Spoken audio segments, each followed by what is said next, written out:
أعوذ بالله من الشيطان الرجيم بسم الله الرحمن الرحيم قل أعوذ برب الفلق من شر ما خلق ومن شر غاسق إذا وقب ومن شر النفاثات في العقد ومن شر حاسد إذا حسد. Jamaah rahimakumullah, lebih kurang 40 menit ke depan insyaallah kita akan lihat secara umum tadabbur surah Al-Falaq. Surat ini surat sering kita baca. Mudah-mudahan dengan seringnya kita baca, dengan ada kajian pada malam berbahagia ini semakin menguatkan kita untuk memahami, mentadabburi daripada surat Al-Falaq ini. Sebelumnya kita ingin menyampaikan bahwa surat Al-Falaq dan surat An-Nas, jadi ada dua surat. Surat Al-Falaq dan surat An-Nas disebut dengan surat Al-Mu'awwidataini, yaitu dua surat perlindungan. Maka sebelum kita menyampaikan tadabbur surat Al-Falaq ini, secara umum kita akan menyampaikan daripada fadilah daripada surah Al-Falaq ini. Asbabun nuzul daripada surat Al-Falaq ini adalah Rasulullah pernah disihir oleh seorang Yahudi, di mana pada saat itu turunlah Jibril. Jadi saat itu turun Jibril untuk meruqyah Rasulullah Muhammad sallallahu alaihi wasallam dengan dua surat, yaitu surat Al-Falaq dan surat An-Nas. Nah, ini menjadi dalil bagi kita bahwa dua surat ini adalah bagian daripada surat untuk meruqyah. Jadi seorang tukang sihir dari Yahudi, sihirnya tersebut diletakkan dalam sebuah sumur, kemudian diambil buhul-buhul tersebut. Surat Al-Falaq itu ada 5 ayat, kemudian surah An-Nas itu ada 6 ayat. Maka setiap ayat yang dibaca oleh Jibril alaihissalam, maka lepaslah setiapnya satu buhul. Nah, ini asbabun nuzulnya. Kemudian kalau kita melihat dalam hadis-hadis sahih, surat Al-Falaq dan surah An-Nas kita dianjurkan membacanya setiap ba'da salat kita. Ya, kalau sempat. Nah, ini kan sunnat. Kalau sempat bacalah setiap ba'da salat kita Al-Ikhlas, Al-Falaq dan An-Nas. Kemudian kapan lagi? Sebelum kita tidur. Sebelum kita tidur disunnahkan kita membaca dua surat ini, surat Al-Falaq, surah An-Nas. Kemudian kita tiup ke tangan kita, kemudian diusap ke seluruh tubuh kita yang bisa dijangkau. Diulang sebanyak 3 kali. Kalau untuk anak-anak kita, maka kita yang baca, kita usapkan kepada anak kita atau pasangan kita yang mungkin tidurnya lebih dahulu, maka juga disunnahkan membaca dua surat ini. Kita tiup ke tangan, kita ulang 3 kali, kemudian kita usap ke seluruh tubuh yang bisa dijangkau. Dan saat kita membaca kedua surat ini, maka bayangkanlah Allah Subhanahu wa taala melindungi rumah kita, melindungi tempat usaha kita kalau kita berada di tempat usaha, melindungi keluarga kita. Karena sesungguhnya di dalam surah Al-Falaq ini kita meminta perlindungan kepada Allah dari beberapa kejahatan. Qul a'udzu birabbil falaq min syarri ma khalaq. Dari kejahatan makhluk.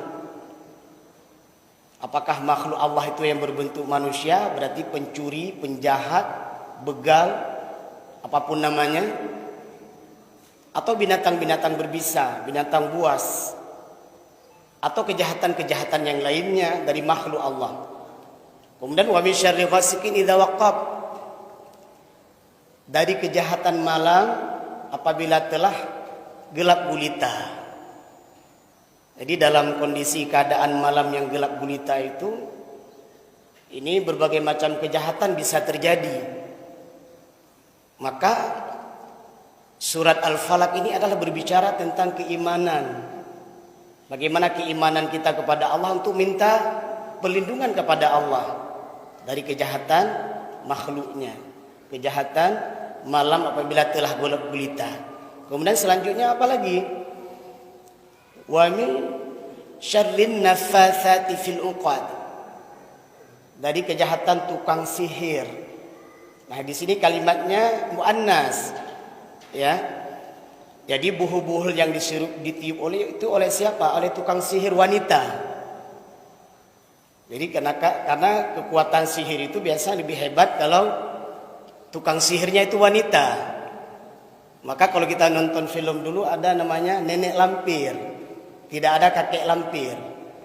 Nah, ini juga bagian dari sebuah indikasi mungkin yang buat film tersebut dia tahu bahwa memang kebanyakan tukang sihir, apakah dia baca surah Al-Falaq ini kita nggak tahu.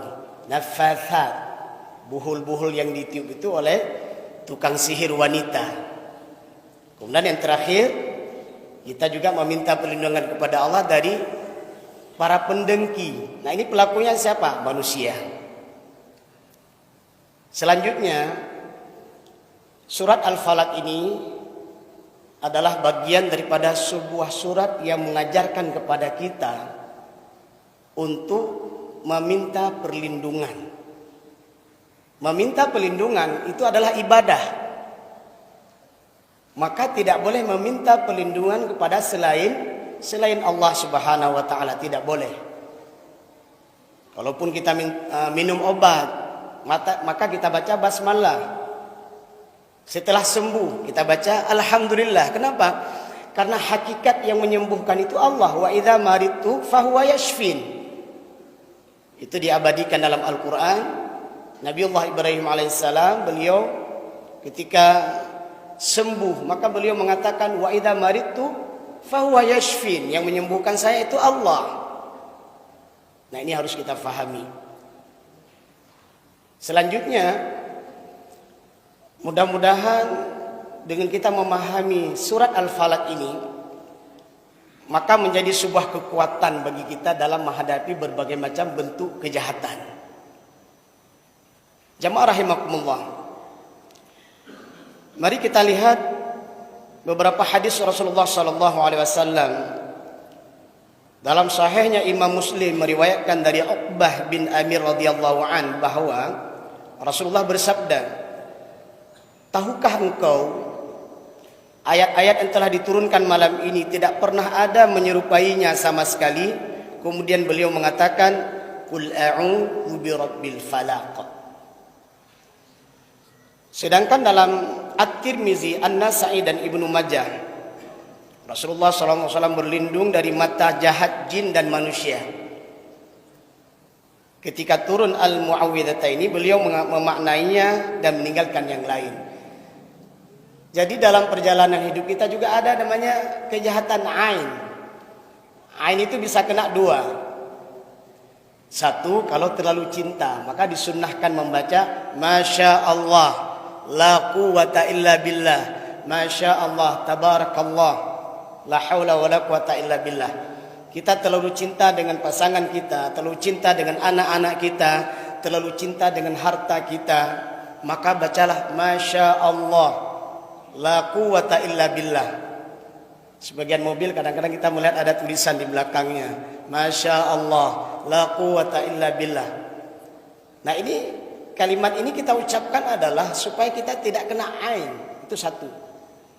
Dan yang kedua, ain itu juga bisa kena kalau terlalu benci dan ada kebencian. Maka Rasulullah mengajarkan kita, kalau benci, kalau perasaan tidak enak kepada orang lain atau siapa saja, jangan lebih 3 hari. Ini Rasulullah ajarkan. Maka nanti kalau marah-marah dalam keseharian kita, di rumah kita, dengan karib kerabat kita, dalam perusahaan kita. Coba dihitung, udah berapa hari marahnya ini? Jangan lebih 3 hari. Bila perlu jangan sampai 3 hari, 2 hari. Bila perlu jangan sampai 2 hari, 1 hari. Kenapa tidak? Jangan lebih 1 jam. Kenapa? Karena orang yang marah kepada seseorang, maka orang yang kita marahi tersebut yang menjadi sasaran marah, itu bisa terkena ain. Kata Rasulullah, kalau ada yang bisa mendahului takdir, itulah ain. Dan bahkan orang bisa meninggal. Ini ada kasus misalnya dalam keluarga kita. Kita berlima, suami istri, anak 3. Yang sakit anak kita. Obatnya apa? Di samping kita ke dokter, maka yang 4 orang ini, suami istri dan 2 orang anak yang tidak sakit ini, dia ngambil wudu. Ngambil wudu, kemudian tahan air wudunya, kemudian mandikan untuk si sakit. Bisa saja dia penyebab sakit itu karena ain kita, karena marah-marahnya kita di rumah. Ya, kita tidak mau memaafkannya, kita pendam. Nah, ini bisa menyebabkan dia sakit. Dan bahkan penyakit ain tersebut kalau dideteksi ke dokter, dokter tidak tahu. Dokter akan mengatakan dia normal, tapi orangnya sakit. Nah, ini contoh. Berarti nanti bisa dipraktekkan, siapapun nanti yang sakit di rumah, maka yang tidak sakit ambil wudu. Ambil wudu, kemudian tahan air wudunya, mandikan untuk si sakit. Ada 2 orang yang marah, si A dengan si B. Akhirnya si A sakit. Obatnya apa? Maka si A mendatangi si B, minta air wudunya. Cuma masalahnya dikasih enggak? Kalau dikasih alhamdulillah. Tapi itu salah satu obatnya, minta air wudunya. Untuk apa? Mandikan kita yang sakit. Dalam keseharian terkadang kita sering mendengar hipnotis. Ada bapak-bapak, ada ibu-ibu berjumpa dengan seseorang hanya dengan beberapa saat. Dia tepuk salah satu anggota badan kita.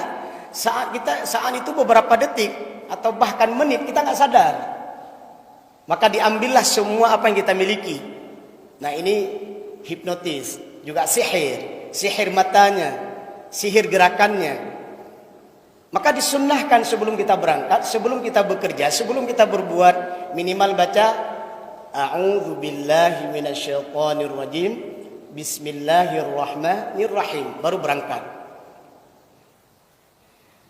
Ada sejarah mungkin, ada kisah disebutkan kalau kita mau ke Banda Aceh katanya ada jembatan semampit. Nah, ini mohon maaf, kita sampaikan juga di sini. Ini bagian daripada bagaimana kita berlindung kepada Allah. Sebagian orang menganggap tidak boleh melewati sembarangan, harus minta izin dulu kepada penghuni jembatan tersebut. Salah. Dan itu bisa syirik.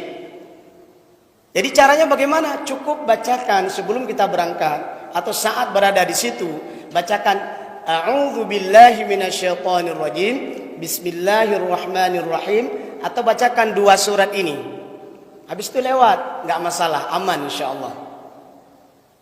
Dulu mungkin kita terjun ke rawa-rawa, ya buat rumpun mungkin atau cari gule, ya atau daun-daun apa yang kita petik. Seringkali dalam masyarakat kita sebelum turun ke rawa-rawa atau abuya itu biasa bergehem dulu. Ini jangan dipraktekkan, ini contoh yang salah. Ya, habis itu kita turun. Di kita mah bahasa tabote. Kawehkah tadi untuk jaklum. Tidak perlu. Nah, tidak perlu. Sebelum kita turun cukup membaca A'udzubillahi minasyaitonirrajim, bismillahirrahmanirrahim, dan pastikan rawa tersebut aman. Tidak ada binatang-binatang berbisa, tentunya sering dilalui orang. Atau kita bawa sesuatu di malam hari, ikan, kue, makanan, minuman. Ini dulu, sekarang nggak ada lagi. Ada kepercayaan itu kalau bawa pulang sesuatu itu harus menyisihkan sesuatu, makanan dan minuman tersebut dibuang sedikit. Untuk apa? Biar tidak ada yang mengikutinya, biar tidak ada yang mengganggunya. Kalau ada 10 ikan sure, 10 bohong ke sure, ikan tongkol. Kalau sempat kita buang 10 kali, maka sampai di rumah nggak ada lagi ikan kita. Jadi tidak benar itu. Jadi caranya bagaimana? Cukup sebelum kita berangkat bacakan a'udzubillah, bacakan bismillah, udah lewat terus. Nah, ini beberapa kasus sehari-hari yang terkadang kita alami, yang itu ternyata penanganannya salah. Apalagi kita dengan menambah membaca ini, insya Allah akan melindungi kita. Baik, itu secara umum tentang surah Al-Falaq ini. Mudah-mudahan dengan pemahaman singkat ini semakin kita menguatkan kita untuk mendapatkan perlindungan dari Allah Subhanahu wa taala. Mari kita lihat dari ayat pertama. Allah berfirman, "Qul a'udzu birabbil falaq." Katakanlah aku berlindung kepada Tuhan penguasa waktu subuh. Ini waktu subuh ini hilangnya gelap, akan munculnya cerah. Jadi kita berlindung kepada Allah yang menguasai subuh. Kalau di surat dan ayat lain, alhamdulillahirabbil alamin, Tuhan semesta alam. Rabbun itu pemelihara, penjaga. Kemudian Malik yang merajai di dunia dan di akhirat. Jadi saat kita membaca Qul a'udzu birabbil falaq, kita merasakan berlindung kepada Rabb yang menguasai seluruh alam, yang melindungi kita, yang memelihara kita, yang merawat kita, yang menjaga kita. Makanya setiap ayat dan zikir yang kita baca atau ayat yang kita jadikan zikir, agar zikir tersebut berpengaruh ke dalam diri kita, pahami makna zikir. Nah, ini terkadang kita sering membaca zikir, cuma kita tidak paham makna zikir yang kita baca, sehingga tidak punya kekuatan dalam diri kita, tidak ada pengaruh. Nah, saat kita membaca Qul a'udzu birabbil falaq, maka kita merasakan Allah Rabb kita yang menguasai subuh, yang menguasai semesta alam, yang melindungi kita. Itu yang pertama.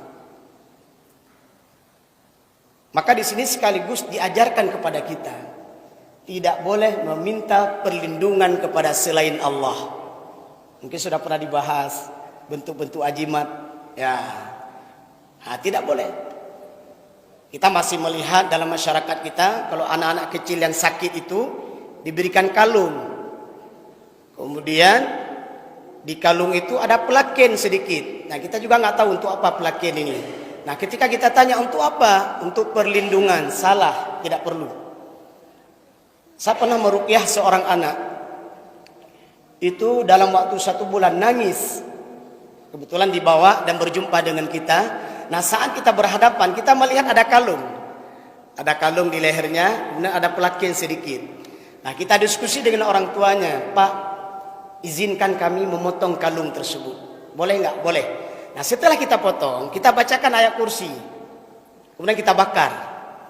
Jadi apapun ajimat yang pernah terlihat dan kita lihat, apakah ditanam di rumah kita, ditempel di dinding kita, apapun bentuknya, jangan dipretelin. Jadi nggak usah dibuka, nggak usah dilihat, tidak usah. Cukup ambil barang tersebut, masukkan ke dalam kantong plastik, bacakan ayat kursi. Untuk apa? Untuk menghanguskan pengaruh-pengaruh sihir dari benda-benda ajimat tersebut. Dan kisah ini kita alami 10 tahun yang lalu. Setelah itu kita buang dan kita bakar dengan sebelumnya kita bacakan ayat kursi dan kita beritahukan kepada orang tuanya, Pak, nanti insya Allah kalau sudah sembuh tolong telepon saya. Dan alhamdulillah 3 hari, 4 hari kemudian Allah berikan kesembuhan kepada anak tersebut dan akhirnya dia mendapatkan kegembiraan. Saya ingin sampaikan bahwa apapun bentuk benda ajimatnya, apakah yang di leher atau dalam dompet atau cincin. Mohon maaf kalau cincinnya tidak ada masalah, nggak masalah. Ini cincin yang dibeli kepada seseorang yang orang tersebut mengatakan, ketika kamu memakai cincin ini, jangankan gadis-gadis, nenek-nenek bisa jatuh cinta sama kamu. Nah, ini cincin mahabbah katanya. Nah, itu tidak boleh. Atau ada benda-benda tertentu ketika kita itu pakai, dimasukkan ke dalam dompet, ke dalam kantong kita, ke dalam kopiah kita, katanya bisa kebal. Ini juga tidak benar. Semua itu bohong. Saya sampaikan sebuah kisah nyata. Seorang bapak-bapak yang mempelajari tentang tukang sihir ini dan berjumpa dengan saya dan kita ruqyah. Dan saya berdiskusi dengan bapak itu. Dari 24 jam bapak alami, bapak jalani kehidupan. Coba bapak ceritakan jam berapa saja bapak tidak nyaman. Apa kata bapak tersebut? Beliau mengakui bahwa setiap jam 12 malam beliau itu dicekik. Nah ini kita bongkar, ya. Kita bongkar bagaimana kekurangan daripada tukang sihir. Jadi sihir sehebat apapun, dia pelajari bagaimanapun, walaupun dia bilang dia bisa kebal dan bahkan bisa terbang dan macam-macam, ketahuilah dari 24 jam itu ada beberapa waktu dia merasa tidak nyaman, dicekik. Dan bahkan ada tukang sihir, mohon maaf, karena sihirnya sudah kelas kakap, dari 7 hari, Senin sampai Ahad, 6 atau 7 hari, dia satu malam nggak tidur dengan pasangannya. Ini mohon maaf, kita bongkar sedikit bagaimana kejahatan sihir sehingga kita tidak tertarik dengan sihir. Dia khususkan satu malam dengan sebuah kamar yang gelap gulita dan itu tidak boleh diganggu. Na'udzubillah. Dan bahkan dalam tahap yang paling ganas adalah tukang-tukang sihir tersebut itu harus melakukan tumbal. Paling kurang ayam, naik grade sedikit lagi kambing, naik grade sedikit lagi mungkin lembu, sapi, atau bahkan tidak sedikit yang baru-baru ini kita mendengar terjadi pembunuhan oleh seseorang yang mengaku bisa ini bisa itu, ternyata pelanggannya itu dijerat, dikurung, dan 1 minggu kemudian baru kita dengar berita ternyata pelanggannya ini meninggal. Kenapa? Korban tumbal tukang sihir. Maka seorang ulama salaf pernah berkata, seandainya engkau mengetahui tukang sihir tersebut membuat rumah di bawah tanah, maka gali tanah tersebut, selesaikan dia. Tidak boleh. Kenapa? Karena kesyirikan. Jamaah rahimakumullah, kembali kepada ayat pertama yang kita baca ini. Saat kita membaca ayat pertama ini kita merasakan kita meminta perlindungan kepada Rabb yang menguasai subuh dan menguasai semesta alam. Kemudian yang kedua, min syarri ma khalaq.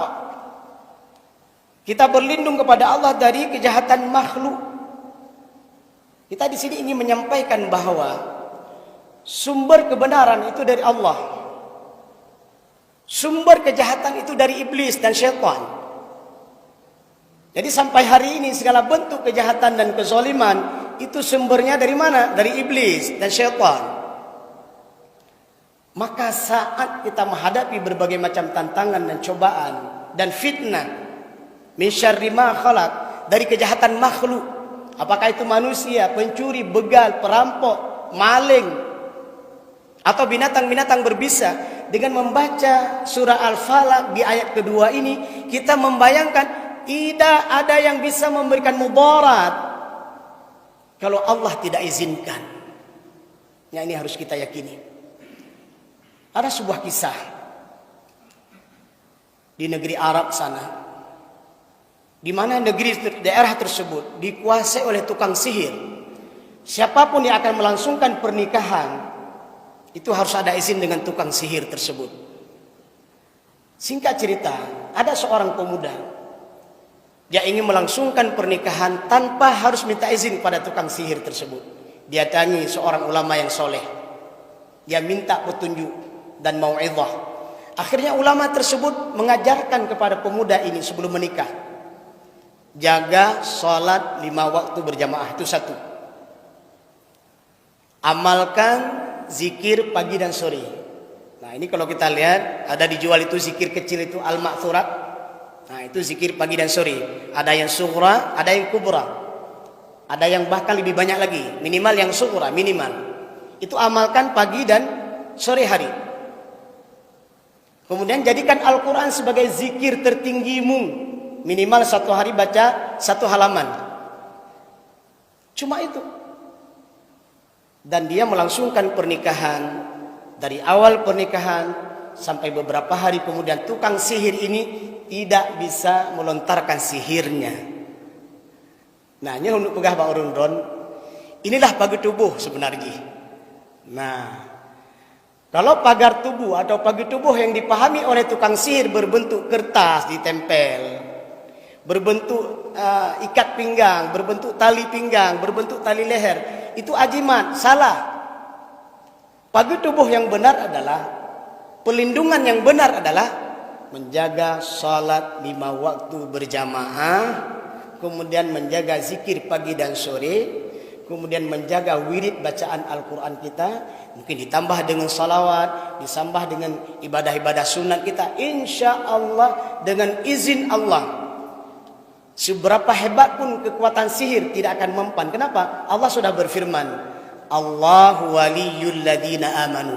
Allah menjadi wali, Allah melindungi, Allah menjadi pelindung bagi siapa? Amanu. Apa ciri-ciri orang beriman? Salat, baca Quran, zikir, iktikaf di masjid, memaafkan dan mudah minta maaf. Itu ciri-ciri orang beriman. Ketika itu kita amalkan, maka insya Allah sehebat apapun sihir itu tidak akan mempan.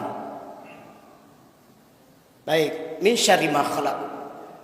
Sehebat apapun kejahatan makhluk, ketika kita meminta perlindungan kepada Allah, mereka tidak akan bisa menimpakan apapun kepada kita, dengan izin Allah tentunya. Kemudian wa min syarri ghasiqin idza waqab.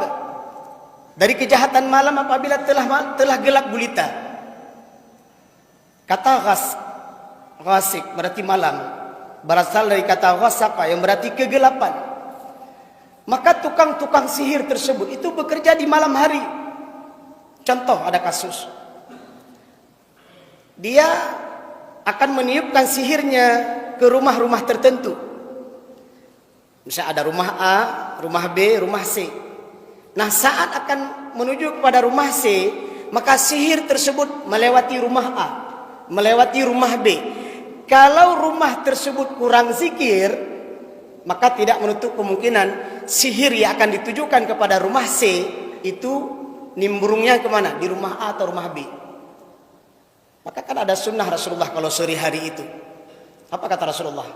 Antara menjelang maghrib itu, kata Rasul, suruh padamkan api, tutup pintu, tutup tempat-tempat air, karena di situ terjadi pergantian shift setan. Kalau malaikat berganti di 2 salat, salat subuh dengan salat asar, shift setan itu berganti di antara detik-detik menjelang maghrib itu. Justru terkadang kita di saat itu lagi menikmati indahnya pemandangan, lagi menikmati berbagai macam keindahan. Itu tidak benar. 10 atau 15 menit menjelang maghrib, masuk ke rumah, kunci pintu, tutup tempat-tempat air, matikan api. Itu yang disunnahkan, dianjurkan oleh Rasulullah. Kenapa? Itu saat-saat terjadi pelepasan shift setan. Jamaah rahimakumullah. Di malam yang gelap gulita berbagai kejahatan bisa terjadi. Apalagi tukang sihir dan berbagai macam kejahatan lainnya. Saat kita membacakan wa min syarri ghasiqin idza waqab, kita berharap berlindung kepada Allah dari segala bentuk kejahatan di malam hari. Kemudian ayat selanjutnya adalah wa min syarrin naffatsati fil 'uqad. Ini yang kita sampaikan tadi. Kejahatan tukang sihir yang menghembuskan sihirnya. Jamaah rahimakumullah. Dalam ilmu sihir, saya tidak akan menyampaikan semuanya, hanya secara umum saja. Sihir seseorang itu akan kuat itu berbanding lurus dengan kesyirikannya. Mohon maaf, dia tidak lagi sholat, tidak lagi beribadah kepada Allah, atau mendatangi tempat-tempat tertentu dengan kezalimannya, atau bahkan ada sihir yang paling kejam. Mohon maaf, mungkin kurang layak saya sampaikan di sini. Dia jadikan Al-Quran sebagai alas kakinya, dia masuk ke WC. Disitulah dia terjadi transaksi. Jadi mohon maaf, jangan dipraktek. Ya, kita sampaikan bagaimana semakin tinggi kesyirikan tukang sihir, maka semakin besar sihir yang akan didapat. Tapi sesungguhnya hidupnya tidak akan tenang. Dan akibat terbesar daripada tukang sihir ini adalah ketika saat proses sakaratul maut. Ada kita dengar berita payah tetah hubung, payah hubung, putron kepada generasi itu tidak perlu, mohon maaf. Kalau ada kisah-kisah seperti itu jangan dilayani. Cukuplah mereka yang terlanjur itu bertaubat. Jangan lagi menurunkan kepada generasi selanjutnya. Tidak perlu. Tidak perlu itu. Cukup seperti itu saja. Ya. Na'udzubillah. Saya ada beberapa kasus. Ibu-ibu. Secara medis dia sudah meninggal. Tetapi anggota badannya masih bergerak. Termasuk ada bapak-bapak juga berapa orang. Secara medis dia sudah meninggal, tapi anggota badannya bergerak. Terus kita bacakan Al-Quran, kita bacakan Al-Quran, kita bacakan Al-Quran. Sambil kita terus mereview, sambil kita mencari informasi. Apakah di rumahnya ada ditinggalkan sesuatu. Barang-barang tertentu yang dianggap punya pengaruh. Keris misalnya. Atau benda-benda yang disimpan dalam sebuah kamar. Yang kamar tersebut tidak boleh dibuka dengan waktu yang lama. Kita bongkar itu semua. Akhirnya terjawab. Rupanya dia memiliki benda-benda tertentu dan hal-hal tertentu yaitu tidak boleh disentuh. Tapi kita ajak, kita arahkan supaya itu dibongkar. Setelah dibongkar, maka kita bacakan ayat kursi. Alhamdulillah dengan izin Allah, akhirnya 2-3 hari kemudian baru bisa meninggal. Jadi berat sekali. Jadi surat Al-Falaq ini bagaimana Allah ajarkan kita jangan dekat-dekat dengan tukang sihir, apalagi mempelajari sihir. Dan yang terakhir adalah wa min syarri hasidin idza hasad.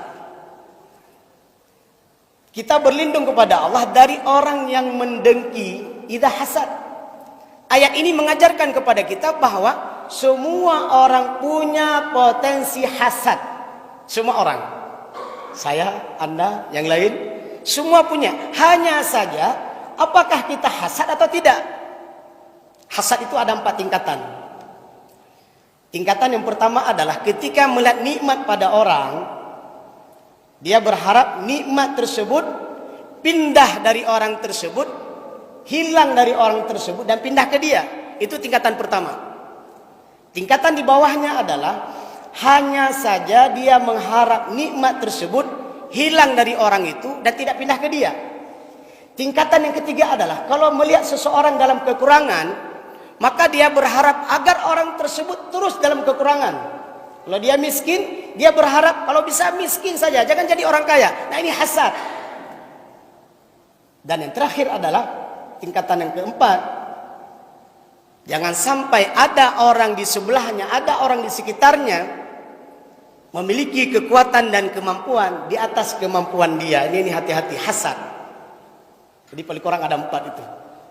Rasulullah mengingatkan kita, iyyakum wal hasad, jauhi hasad, fa innal hasada, karena sesungguhnya hasad yakulul hasanat, akan memakan semua amal soleh kita, haji, umrah, zakat, iktikaf, salat, silaturahim. Itu kalau orang punya penyakit hasad, maka semua amal soleh tersebut akan hilang. Bagaimana bentuknya? Kama ta'kulun naru wal hatabu, seperti api memakan kayu bakar. Maka dengan ceramah, dengan bacaan Al-Quran, dengan iktikaf yang kita lakukan, dengan salat yang kita lakukan, semoga Allah Subhanahu wa taala membersihkan fisik kita, membersihkan seluruh penyakit-penyakit di hati kita.